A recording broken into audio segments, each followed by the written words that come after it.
even Stevie Wonder had a producer. I mean, I think that it's often true that an artist is not necessarily the best judge of their own work. It's hard to be the artist and the audience at the same time.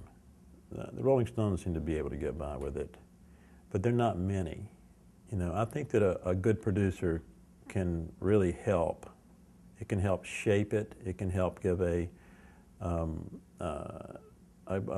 it's a view of the music that can, you know, presumably elevate it into a more polished, almost commercial product. I don't look at music as a product, but the people who sell it do. And generally, my role as producer was to be able to communicate between the artist and the money people who really don't talk well together. The record company people, the so-called suits, don't really have the language of the artist, and that's also the reverse of that is true. There's exceptions, but basically the producer is kind of like the middleman, and it can speak all the languages.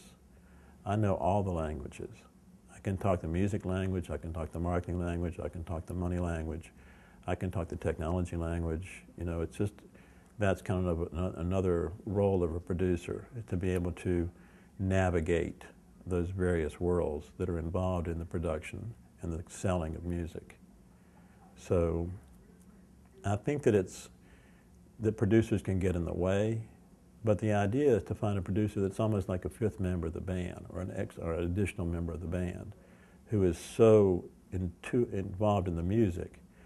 But you know, recordings and the structures of selling art are not necessarily the things that are the first thing in the mind of the artist, because that person just wants to play or write or sing. But the producer is almost the guy or the girl that provides the frame for that. And I think it was C.K. Chesterton said that the essence of art is the frame. It contains it, you know, it gives it structure. And without structure, the sky's the limit. It's hard to figure out what to do. You know, time provides structure.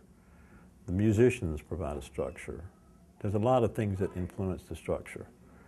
So the idea also in producing is to give the feeling that the time does not matter. You know, we're here to create. You know, it's not a matter of we have to be out of here by 5 o'clock. But the fact of the matter is, you may have to be out of there at 5 o'clock, and your money runs out. So it's really, I can remember many times being in a recording date and just being completely beside myself with anxiety because the money is spinning by so fast, and these guys are just totally unfocused. So, but you have to, there's a flow, there's a rhythm to it. There's a rhythm to everything. And so once you tap into that rhythm, you can use it to your advantage and to make music. And, but you have to be sensitive to that. And if you get uptight, they'll get uptight. And if they get uptight, you're not going to get the best music. You can get music that you can put out, and maybe some people won't know, but I think people know. I think we all know. When we hear something that really affects us, we know. So you can't really fake that.